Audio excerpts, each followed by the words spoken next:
بہار رمضان، بہار رمضان، رحمت و برکت کی گئے شان،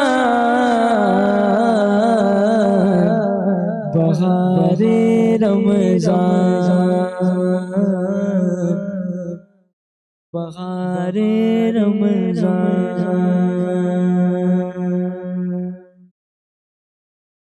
تمام تر حمد اللہ رب العزت کے لیے جو تمام جہانوں کا پالنے والا ہے، اور کروڑوں درود و سلام حضرت محمد مصطفیٰ صلی اللہ تعالیٰ علیہ وسلم پر، آپ کی آل پر، آپ کے اصحاب پر۔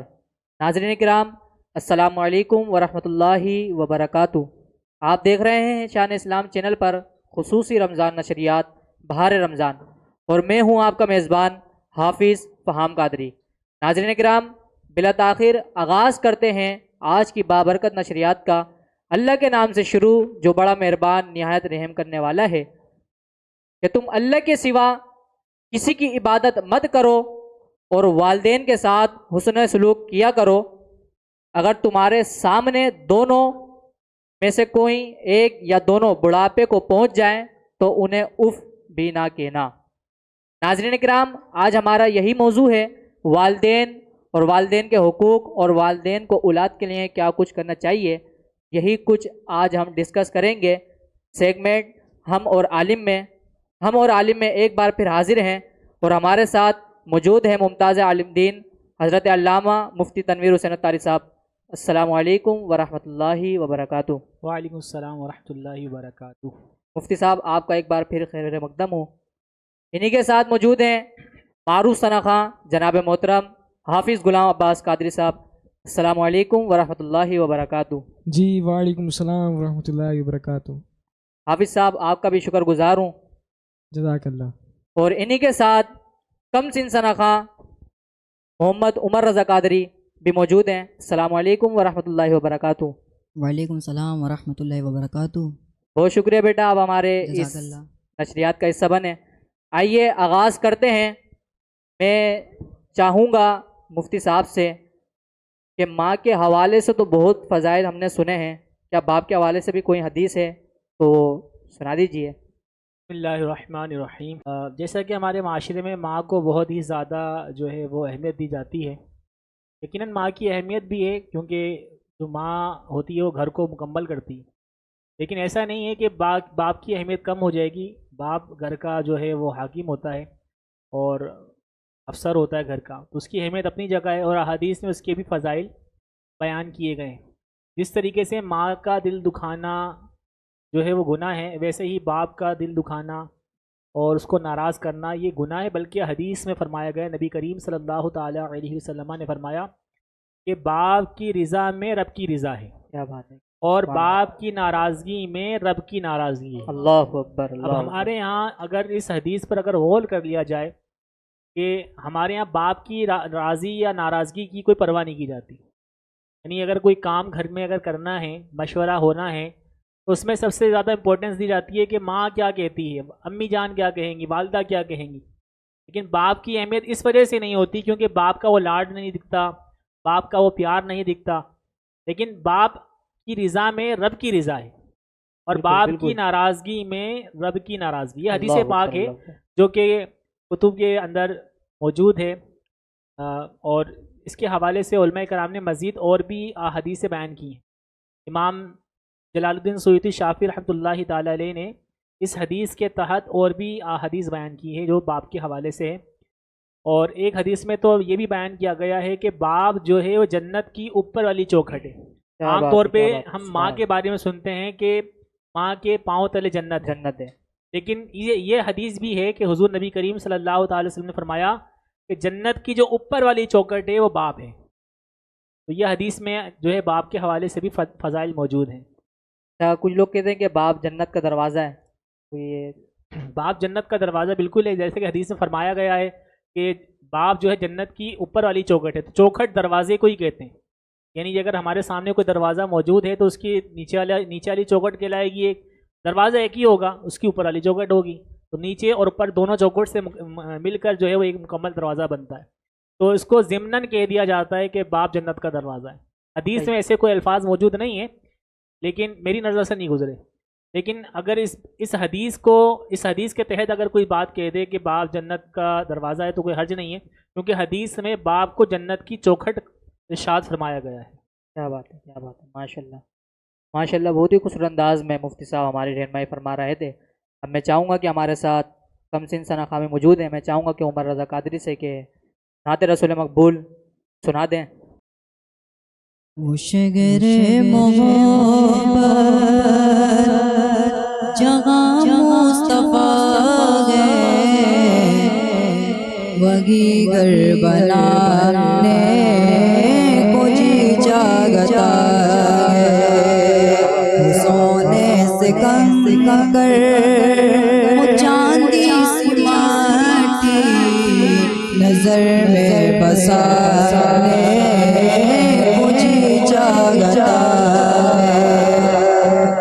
کہ پوچھا نبی نے کہ کچھ گر بچھوڑا تو صدیق اکبر کے ہونٹوں پہ آیا، یہاں مال و دولت کی کیا گئے حقیقت، وہاں مال و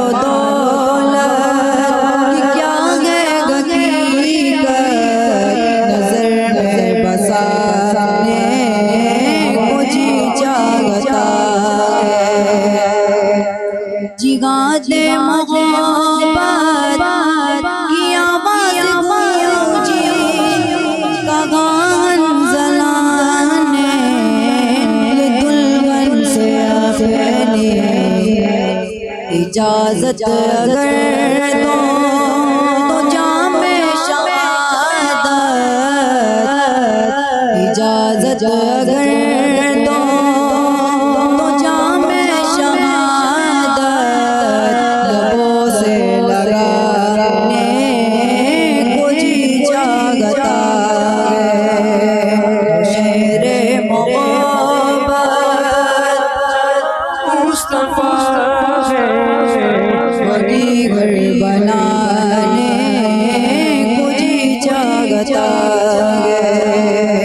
سونے سے کم کر چاندی سی ماٹی نظر میں بسانے کچھ جاگتا ہے۔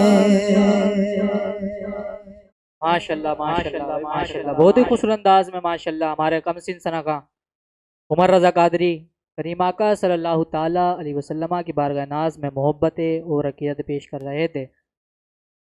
مفتی صاحب سے میرا سوال ہے کہ اگر اولاد زندگی میں والدین کی نافرمانی کرے اور والدین فوت ہو گئے اور اسے احساس ہوا کہ نافرمانی تو کی، اب کوئی صورت ہے فرما بردار بننے کی؟ والدین کی نافرمانی کرنا یہ بہت بڑا یوں کہ لیں گناہ عظیم ہے، اور اگر یہ والدین کی نافرمانی سے توبہ کیے بغیر مر گیا تو یہ دو حقوق میں گرفتار ہوگا، ایک تو حقوق العباد میں اور دوسرا حقوق اللہ میں، یعنی والدین کی فرما برداری حقوق العباد بھی ہے، بندے کا حق بھی ہے، اور حقوق اللہ بھی ہے، یعنی اللہ کا حق بھی ہے۔ تو اگر اللہ نہ کرے خدا نہ خواستہ کسی نے زندگی میں والدین کی نافرمانی کی اور والدین فوت ہو گئے ہیں، لیکن زندگی کے بعد اس کو احساس ہوا کہ میں اپنے والدین کی خدمت کر لیتا، ان کی فرما برداری کر لیتا، بہرحال اگر اس کی سانس باقی ہے، اس کی زندگی باقی ہے، اسے احساس ہو گیا تو یہ بھی غنیمت ہے۔ سب سے پہلے تو اسے چاہیے کہ وہ اللہ کی بارگاہ میں گڑ گڑا کر توبہ کرے اور سچے دل سے جو ہے اس گناہ سے بیزاری ظاہر کرے کہ میں نے والدین کی نافرمانی کی، سب سے پہلے تو یہ کرے۔ پھر اس کے بعد اپنے والدین کے لیے کثرت سے استغفار کرے، اور جن کاموں کے لیے والدین روکتے تھے یا جن کاموں کا حکم دیتے تھے اگر وہ شریعت کے دائرے میں ہے تو ان کاموں کو فوری طور پہ بجا لائیں۔ تو علماء کرام نے کہا ہے کہ کثرت استغفار، اور یہ کام کرنے سے امید ہے کہ اللہ تعالیٰ اس سے فرما بردار اولادوں میں لکھ دے گا، لیکن اس کے لیے شرط کیا ہے کہ سب سے پہلے اللہ کی بارگاہ میں توبہ کرنی ہے، اپنے گناہ سے بیزاری ظاہر کرنی ہے کہ مجھ سے جو گناہ ہوا میں اس سے بیزار ہوں، اور دوسری بات یہ ہے کہ جو والدین نے کام بتائے تھے یا جن کاموں سے روکا تھا، مثال کے طور پر والدین نماز پڑھنے کا حکم دیتے تھے لیکن اس نے نمازیں قضا کی، نمازیں نہیں پڑھی، تو یہ شریعت کا حکم بھی ہے، اس پہ ویسے بھی عمل کرنا ہے اگر والدین نہیں بھی کہتے، لیکن اب والدین کا حکم بھی تھا تو اب یہ لازم ہے کہ اس گناہ سے توبہ بھی کرنے کے بعد نمازوں کی جو ہے وہ پابندی کرنا شروع کر دے، یا والدین کسی سے دوستی رکھنے کے منع کرتے تھے یا کسی خراب گیدرنگ میں بیٹھنے سے منع کرتے تھے تو اس سے باز آ جائے کہ اب میں ان کے پاس نہیں بیٹھوں گا، تو یہ اب جو ہے کثرت استغفار اور توبہ اور ان کاموں کی وجہ سے وہ فرمانبردار اولاد میں شمار ہوگا۔ ناظرین کرام، دیکھا آپ نے کہ مفتی صاحب بہت ہی خوش انداز میں ہماری رہنمائی فرما رہے تھے، اور ہماری نشریات میں حافظ صاحب بھی موجود ہیں، اور میں حافظ صاحب سے چاہوں گا کہ مناجات کے کچھ اشعار اگر آپ سنا دیں تو ماشاءاللہ۔ جی بالکل، درد پاک میں شامل ہو جائیں۔ صلی اللہ نبینا صلی اللہ محمد صلی اللہ شفیعنا صلی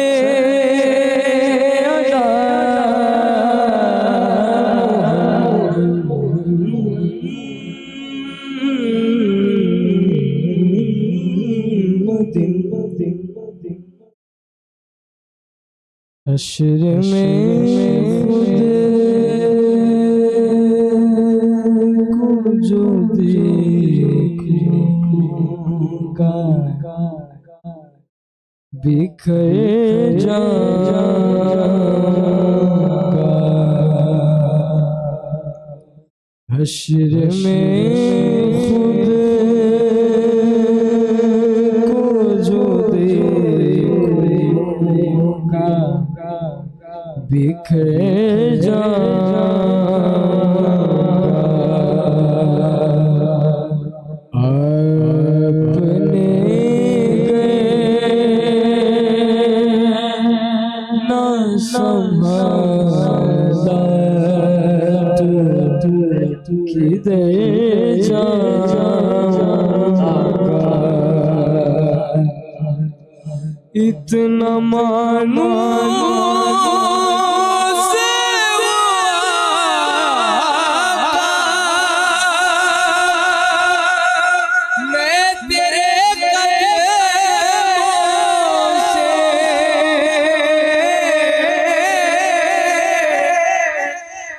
اتنا مانوس ہوا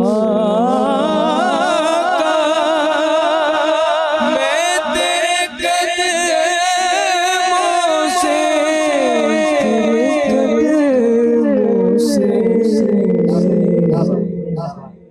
مجھ کو قدموں سے تو مر جاؤں گا،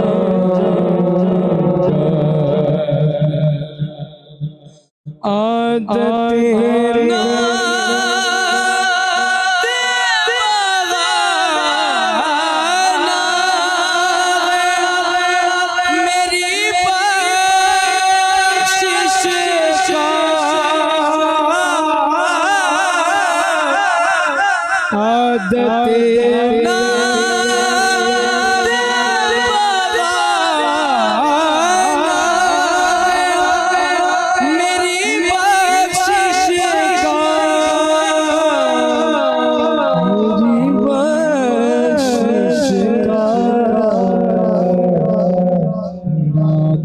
پڑھتے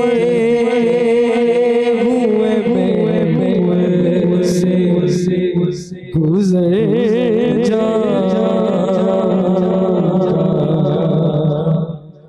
نعت پڑھتے ہوئے میں سے گزر جاؤں گا، میرا سے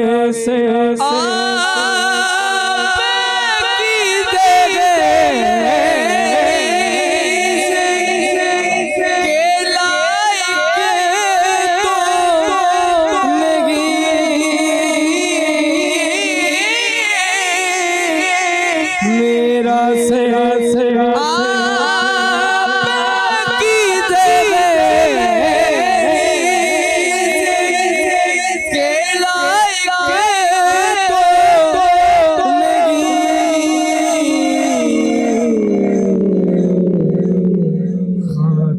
بن گئے تیرے قدموں میں بکھر جاؤں گا،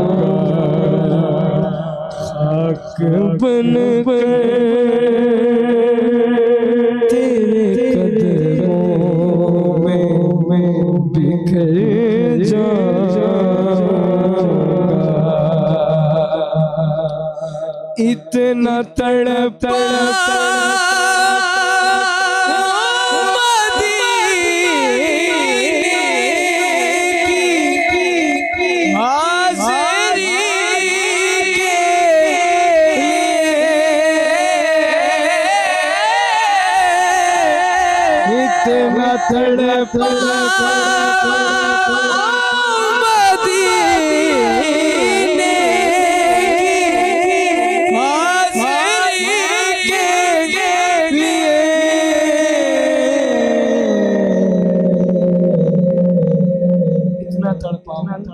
مدینے کی حاضری کے لیے یہ میں جی اٹھوں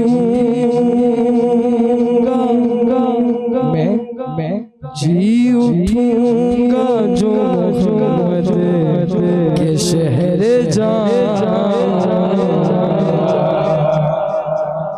اپنی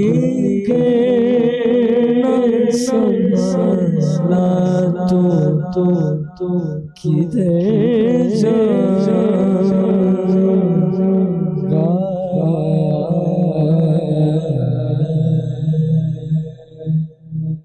ماشاءاللہ ماشاءاللہ بہت ہی خوبصورت انداز میں حافظ صاحب مناجات کا نذرانہ پیش کر رہے تھے۔ ناظرین کرام، انشاءاللہ اگلے ایپیسوڈ میں انشاءاللہ آپ سے ملاقات ہوگی۔ اب تک کے لیے السلام علیکم ورحمۃ اللہ وبرکاتہ۔